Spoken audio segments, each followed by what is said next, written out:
everyone. Thanks, Mitali. Great to be here. Great to be on the session. And I'm extremely humbled and privileged to also share the stage with these very accomplished women who have far more experience in tech and digital than I do. But it's great. So we're going to kick off the session. And I'm going to pretty much start with, a bit of a more of an overview and a macro look at the space of women and leadership, and especially in this space of technology, right? So when we look at, women leadership in technology, in digital spaces, how do you think companies and organizations need to move beyond just representation? Because I think that's something that we see a lot, that it's just there for the sake of it. And how do we actually convert that into something that's far more empowering, that's far more actionable within the organizations, right? So where you're actually taking action and executing it as well, and not just there for representation. So what do you think needs to change within the organization? But I'm guessing that there's something that also needs to change in the macro environment as well, right? So what do you think we need to change collectively? And maybe we can kick off with you, Ishita. Sure. Thanks for the question, Shipra. Of course, I mean, is this on? Yeah, perfect. So, of course, today we are sitting in a place where we have taken a whole lot of strides than maybe a couple of decades ago, which is great to see. But now I think it's the time to talk about, representation, talk about it in the form of what kind of seats do women have, what kind of decisions are they taking? Are they taking the tough decisions at the workplace? Are they owning budgets? Are they owning roadmaps, products, solutions, whatever it may be? That to me is the point to focus on today, essentially actualizing the representation. To do that, I think, of course, there are many things to do, but in brief, within the organization, there are a few things like ensuring that pay parity, of course. Number one, pay parity is extremely important. Then we move to other things like promotion cycles, transparent and clear promotion cycles, right? We have other mentorship programs should also be tracked into how they are actually creating leaders or whether they are not, and then we tweak them accordingly. It shouldn't just be just for the case, just for, fulfilling a program mandate. Yeah. So these are the kind of things that we can look at internally. Externally, of course, it's a much larger picture. There are many, many things to do. To start with, it can be things around childcare, access to childcare near offices or workplaces, then flexible work schedules that women might prefer, definitely. The other thing, of course, is also policies, which is the larger governmental policies, corporate policies, which create a safer environment. The goal here is to have a very different conversation, maybe, 10 years down the line, where there are women, we need to get more women present in leadership. And that changes the whole mindset, which we are still working on today. Yeah, we're still working on that one. Amazing. Monalisa? Yeah, hi. So it's great to be speaking on this topic. I know it's very, very close to many of our hearts. Much has been said about this in the last few years. Much still needs to be done, right? That we all agree. What is very, very stark today is that whether you sit in this kind of a conference in India or today in Dubai or go to New York, same issues, yeah? And ironically, today we are sitting in a digital conference. I would like to say that it's only with the emergence of digital, yeah, that the gravity of this issue and the awareness on this topic actually has spread widely.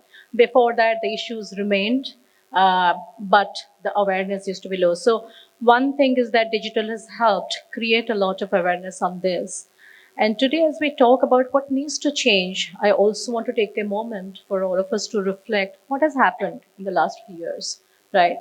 So I do remember that this topic is always talked about on the very famous Women's Day, that one day dedicated. We all remember it for one day. Yes, we remember. So now it's good that it is actually a very, very serious issue that is talked about in corporate boardrooms, in the UN, in various government forums. So it is talked about beyond the Women's Day, like we are doing it today, right?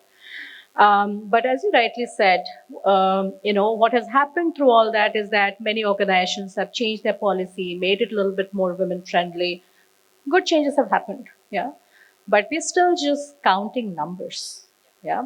We're counting numbers rather than making women count, yeah.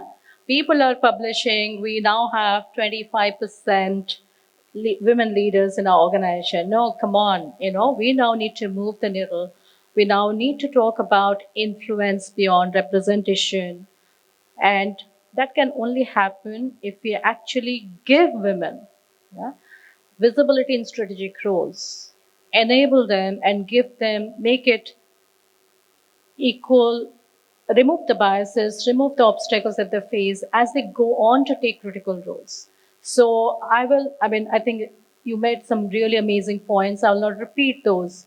So at the workforce, at the organization level, the policies, I would say leadership accountability. It is the accountability of every leader to make sure that this change happens.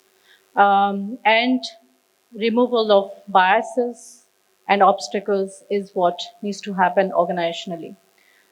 But at a macro level, what I would like to say is that, see, it all starts at home. I do believe that.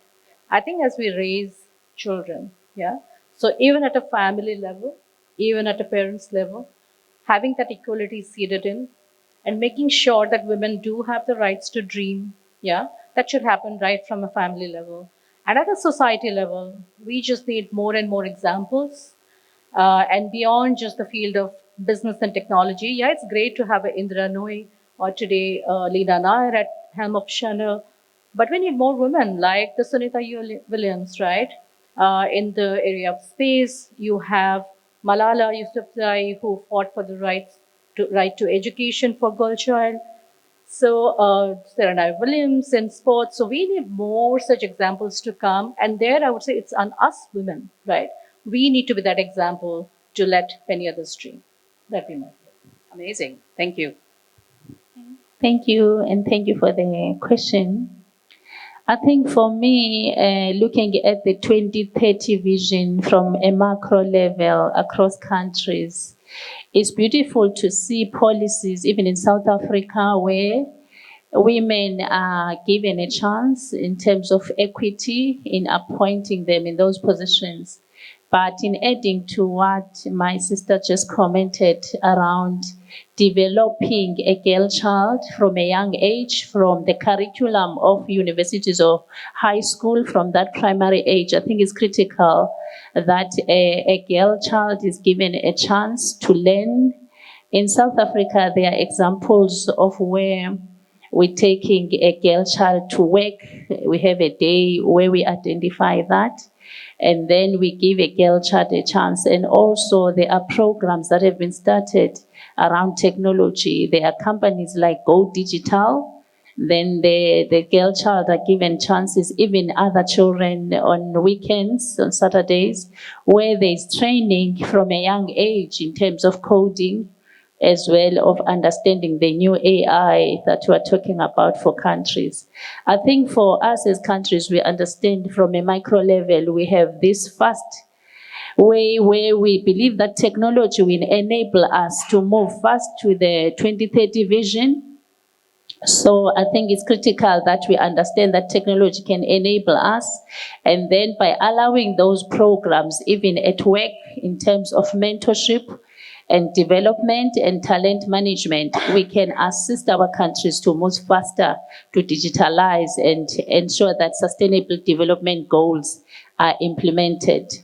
Coming down to us as leaders, as women, as my colleagues have stated, even though we have policies in our countries, we're still behind in terms of ensuring that there's equitable level in terms of technology leadership or leaders in different fields in terms of women. So we need to bridge those gaps and try to fight against the cultural barriers, some barriers around of being afraid as women to stand up in boardrooms and present what we understand. Yes, I respect the fact that countries has policies and equity, but I think we need more representation and allow organizations to give empowerment around women programs. I think I also like the idea from my colleague where she says we should have environments that accommodate women, even understanding that we have extra responsibility of family, caregiving. Then we have to balance our leadership roles and careers around that. So the other one that I think is very important that we bring on the table as women, we have a strong collaborative leadership, and also we are multipliers. So giving women a chance, we will be also making sure that those things are coming to pass. Thank you so much. Thank you. Thank you. That was great. Very, very interesting. I think if I can just add to that from my personal experience, I think there was a time when I was leading the delivery and, the e-commerce business for KFC. And one of the leaders, and when I took on that leadership position, at least, like in technology and e-commerce, women weren't that common. And I remember my CMO or my leader at the time, and he said, you're suddenly looking and being very different. And I said, well, yeah, because, I'm trying to be this leader and I'm trying to be very masculine in that role. And he said something very interesting. He said, Shipra, you have to be your kind of leader. And you need to bring your femininity into it. And you need to bring your, the values that a woman has into that leadership position. You don't need to become a man to, take on that role.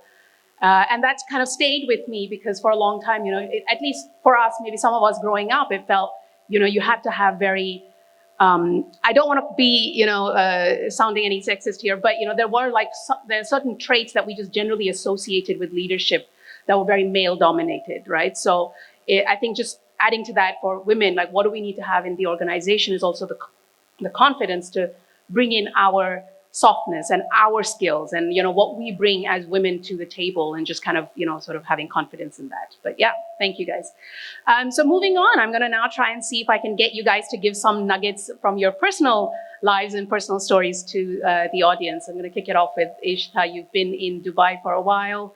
And given that this market has so much of startups, you've got a lot of government bodies, brands and agencies and big tech companies coming in here. And I'm sure, you've seen a lot of this evolve over time. How do you think, what should the ecosystem be like in this region, given all of these different sort of organizations? What's the ecosystem required to really help women thrive in the digital space? Sure.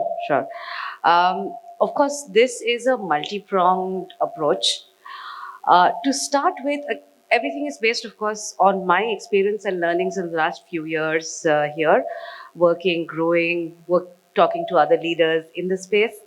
First thing is, to me, is a presence of community.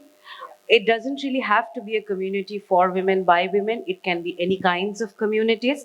A community allows you a safe space to ask the kind of difficult questions you may need to. You may want to learn from other people's experiences so that it's not the first time you are approaching something.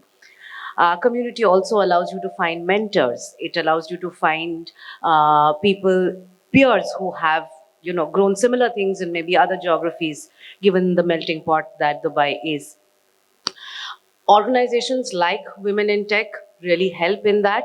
It is in a nascent stage today, and we are slowly working towards not just a single organization working on something, but all of us working together on certain perspectives here. The second thing, of course, would be access to finances. The finances can be access to finances internally or sponsorships internally in the form of larger projects and programs, etc. Externally, it can be in the form of different kinds of programs promoting entrepreneurship.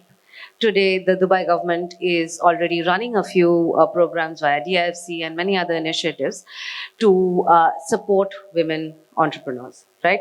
So many other such let's say, programs build the ecosystems. And I think also pulling from what all of us said, the other thing would be women themselves, because we tend to sort of devalue ourselves a little bit from time to time. It's very important to not do that, and these kind of environmental changes always drive that. Very recently, this happened to me where I've been a product manager for many, many years now, and I know how to do it. And someone asked me very recently if I could mentor them. She is very, very new and she wanted to be mentored. It took me about 5 to 6 weeks to say yes, even though I know exactly what she needs and I've done it many, many times. So this barrier needs to sort of break.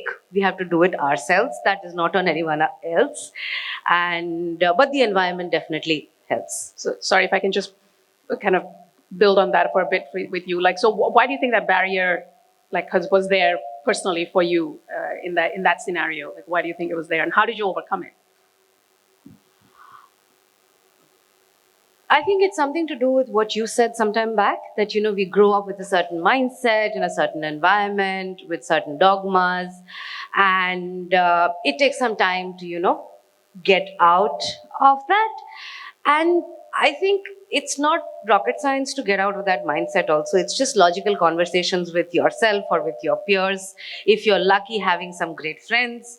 So it's actually not very difficult. I mean, someone just gave me a knock in my head and said, please, this is, you know, this is not something to think about. So it matters. Yeah. Amazing. All right, great. Thank you. All right, so Monalisa, you know, I think you've already had like such an illustrious career going on, Geo. You've been as a founder yourself, if I'm not wrong, and with Vodafone. So quite a lot of things that have happened with you as well, and you've kind of reached this scale where, you know, you are leading it at Reliance. So I think in that, you know, I think the audience and I at least would be very happy to learn a little bit from your personal story about how you kind of reached here, what was the journey like, and any personal, you know, sort of anecdotes that can help us understand how do we kind of get to that space of women in leadership. Yeah, no, thank you for that question. So, you know, we all are so similar. As Ishita was just talking about it, I was reflecting on it. So, I mean, here is what I would like to say to all women leaders, that you have to claim leadership. Nothing comes to you on a platter. Yeah. And I'll narrate it with a very small anecdote from my startup days. See, the problem statement is also the same in the startup world. Women founders hardly get funding. Very small percentage of them make it to the unicorn list. So it's the same story there. And one very famous venture capitalist firm said it very nicely. So that when we get, you know, all these founders to come and ask for funding, there's a stark difference we see in the male founders and the female founders. The male founder comes with that confidence that I deserve it. I deserve your funding. Yeah.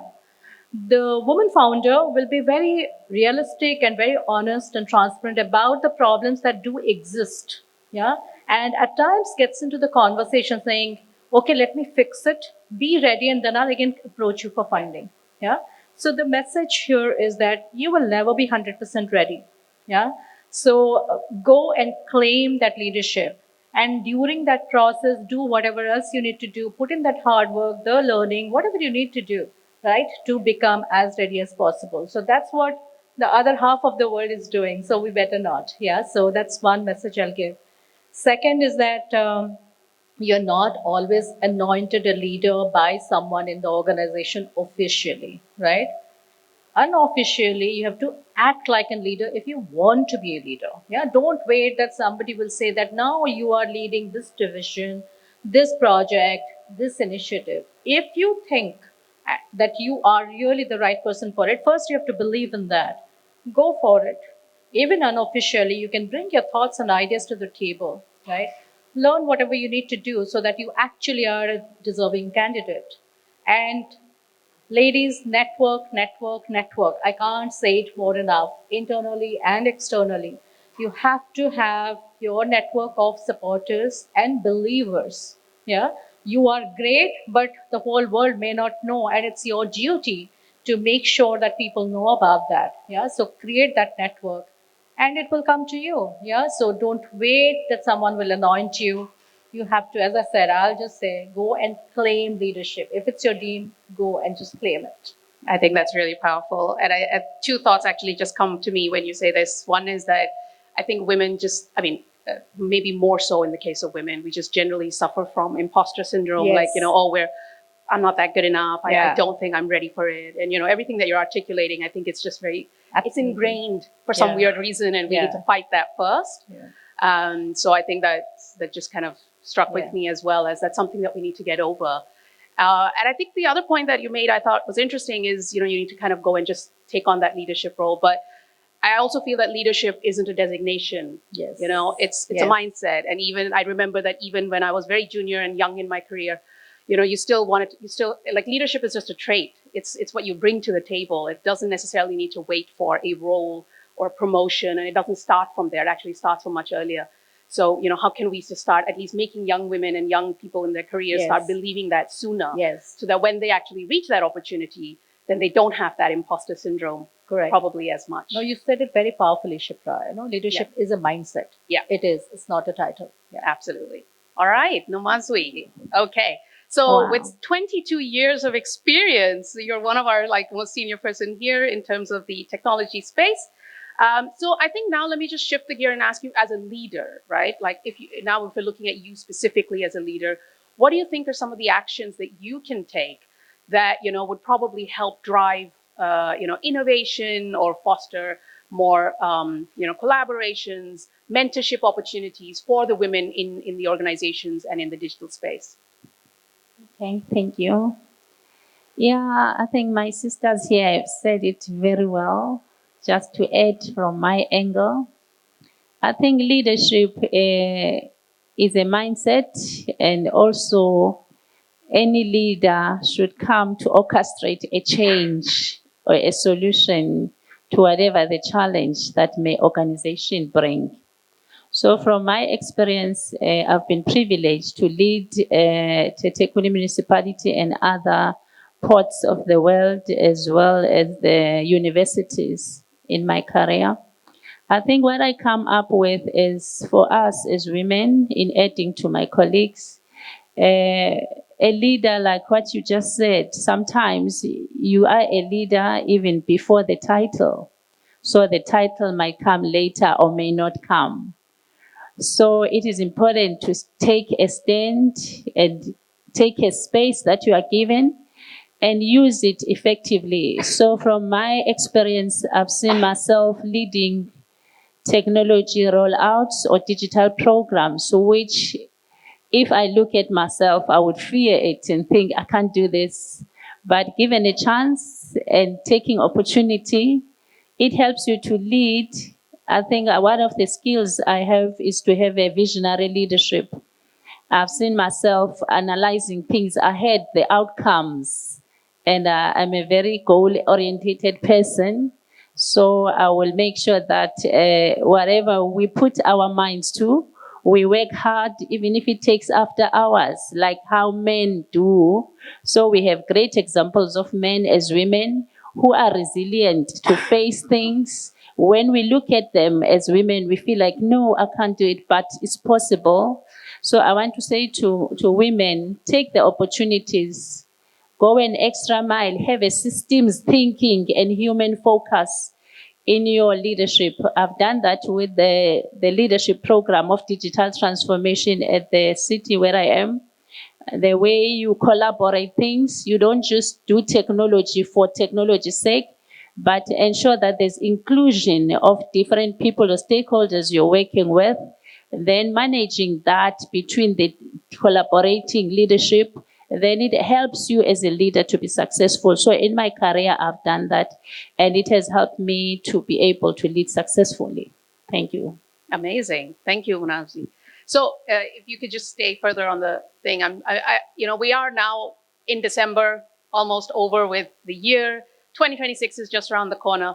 So I do want to understand, in all of your experiences and predictions, future forecasting, what do you think, is going to be there for 2026 as, what do you feel is going to be a trend, or is something that you see is emerging and upcoming that probably women can, sort of focus their energies towards, or is going to probably be an accelerator towards women in leadership and tech roles? What are your thoughts for 2026? Okay.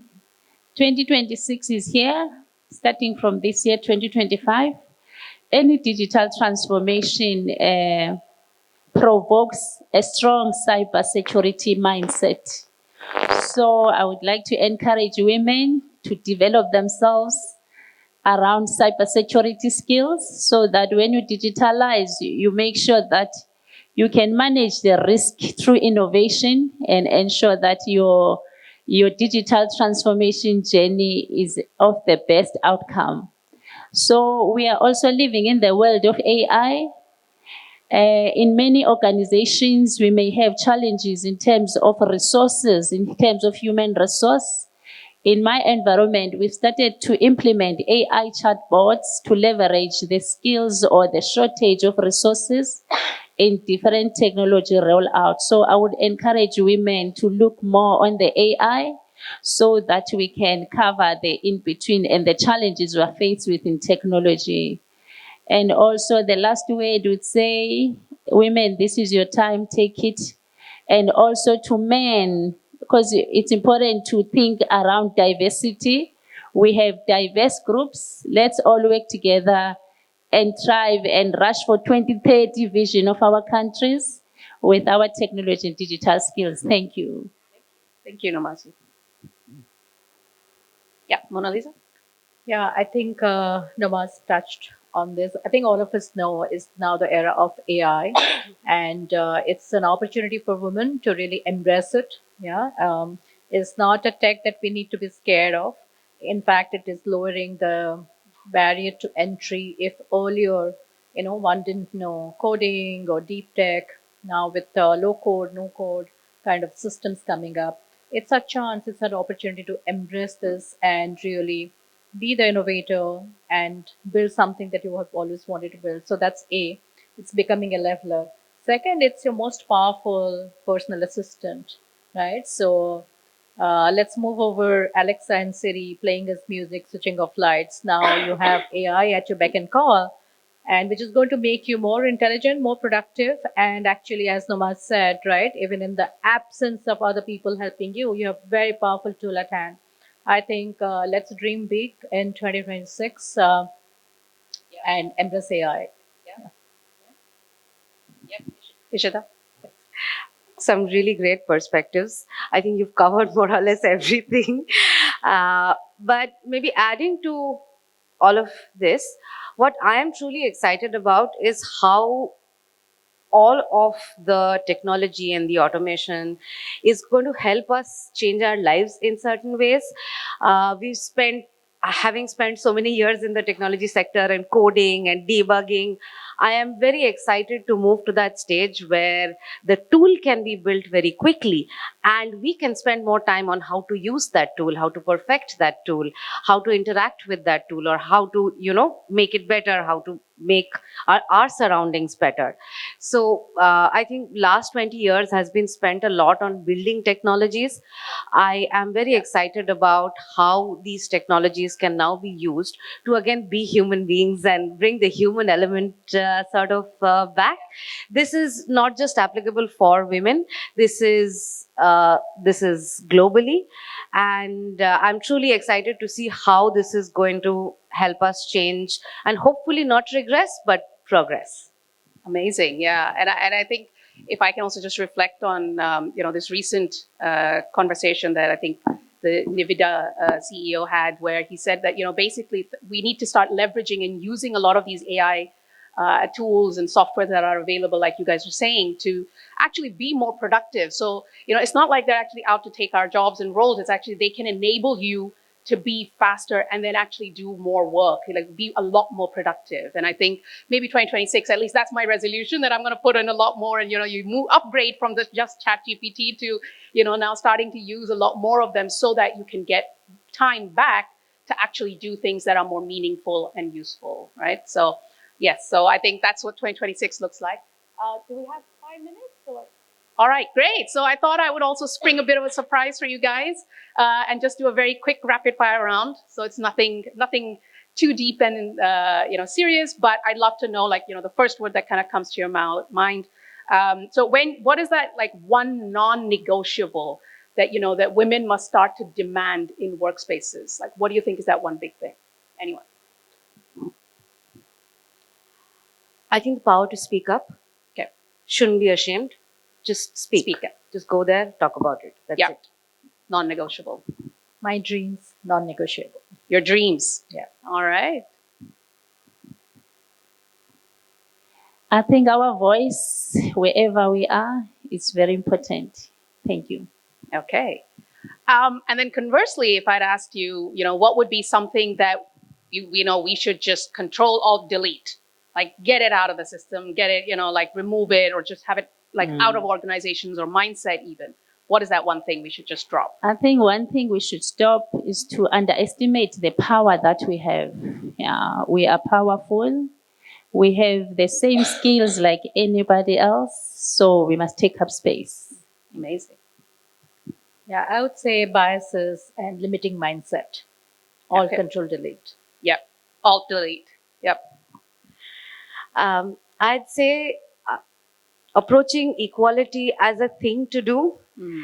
It should be normal. It should not be a thing to achieve. Yeah. It's just part of. It's just part of life. I it's mean, just the way we should be. exactly. All right. Okay, cool. So the last one that I have is, what's that one mantra for 2026 that we should like start, sort of putting on loop in our head? Huh? Oh, the mantra? No. The rapid fire round is for you so that I get time to think. I think for me would be probably trying new things. Okay. Be open to trying new things. Be open to trying new things. Get out of my comfort zone or get out. Yeah. Try as much. Okay. Perfect. I think flexibility in leadership, that's the critical one, because we are faced with challenges sometimes we didn't plan even in our organization. So we should be flexible as we lead and not be tough, because sometimes when we are rejecting changes, it impacts on us negatively. Maybe that's why we have less women in top leadership roles. So we need to be flexible. Thanks. I'll take this question from my personal sphere. So this is one life to live. Yeah. So that's my mantra, and many more things to achieve. Amazing. All right. Well, thank you so much. No, let's have yours. Oh, mine. Oh, well, I think for me, the mantra for 2026 would be just letting go of embarrassment, and I think that's been like something for me, at least, that I've learned personally. And I think, if I'm not wrong, I think Steve Barrett said it much better than me, which is embarrassment is the cost of entry. So we need to kind of just drop that embarrassment and that fear of kind of doing something and kind of just do it, like you said, just go on and kind of take it over. So for me, that's the mantra in my head for the next year. But well, thank you. That's pretty much it from my end, at least. But it was great talking to you guys, and it was extremely insightful, and so much experience and knowledge between the three of you that even I've got to learn and know about. So thank you so much for your input. Thank you. We can have a big round of applause for our introductory power pack session on women and visitors. So do we have any questions for these wonderful women? Anyone? Okay. So we have a pretty lady from Germany, and she has a question for the panel. Yes, thank you very much. In Germany, because I was thinking about the mantra and the things to be using in 2026, and in Germany, we don't pay. So failure is the worst, and you don't have to pay, and everyone, you don't have to pay. And I know in other countries, the failure is okay. You can learn from failure. It's the only thing that will push you forward when you fail, but in Germany, we don't have. So it's just interesting, how is failure in your country? So how is the failure culture in your country? How do you deal with that personally?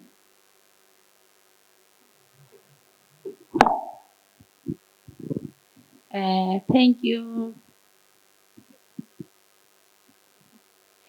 I think for me is how I deal with failure is the fact that we should not fear failure. I think when we experience failure, it's the opportunity for us to learn and then we do better. That's how I'm approaching failure because I think sometimes failure is the reason why many women are afraid to take this leadership position, but you should take it in a positive way and not take it as a negative. When you fail, it's an opportunity to learn and do better. Thank you. If I could just add something to that, uh, what she said, of course, I mean, failure is the best teacher, nothing better than that. The other is failure also gives you the best stories in life. Once you get over it, 5 years later, those are the funnest stories that you'll be talking and becoming the most interesting person in the room. So let's fail.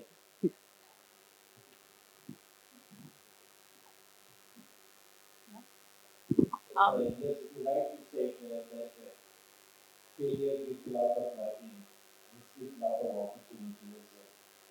So, since the topic is learning and in these services, but when you work in the professional line, culture equally matters. So, as a leader, what culture is created within the organization and with your customer is very, very, very important.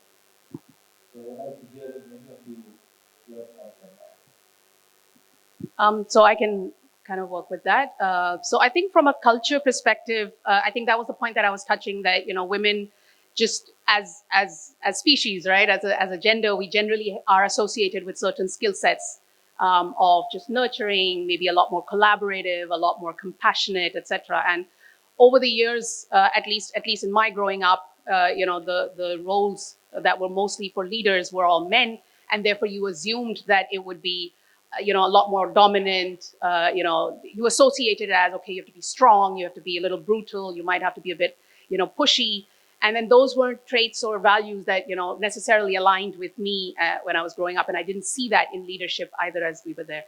So I think as part of culture, I think that's been something that at least I've tried to do when I'm trying to create a culture within my team is, it's great to bring in your own individual values and what you bring to the table. So how do I uniquely enable that person to be able to come and say, okay, this is who I am and this is what I bring to the table. And you don't need to necessarily adapt or change yourself just because that's what you've been seeing, while you were growing up. So I think for me, the culture is, I don't want to define it as saying that this is what it is, but it's more about, hey, I'm just creating a culture of empowerment and enablement.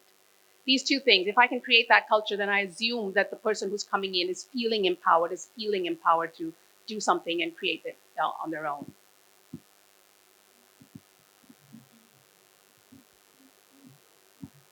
I just add one line. I think for me, how I approach culture is to have a diversified mindset, especially in developing teams or high performing teams. So I think from that angle, then it becomes easy. And also it's important to understand the organization culture as well, and then align your performing teams and the way you lead in a diversified manner, but in respect of the environment. Remember, there's that saying that culture eats strategy. So if you don't have a right culture, whatever you're dreaming to do or aiming to do, even if it's a big program, then it defeats the purpose. So it's important to have a right culture before any program you're going to roll out as a leader or a woman. Thank you. All right. Okay. Do we have something? Yeah, no, I was just going to say something which may sound a little, different, in the sense that while trying to bring equality, the culture that I believe in is that, again, we shouldn't bring gender bias ourselves as women leaders to the table. And what I mean by that is that at workplace, yeah, we are all there. Let the best person get the opportunity. Let the best person win.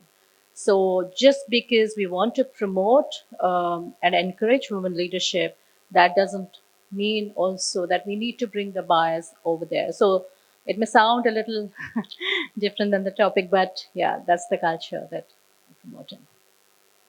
All right, so can we have a big round of applause for a wonderful power pack session on women in digital leadership, innovation and inclusion in MENA.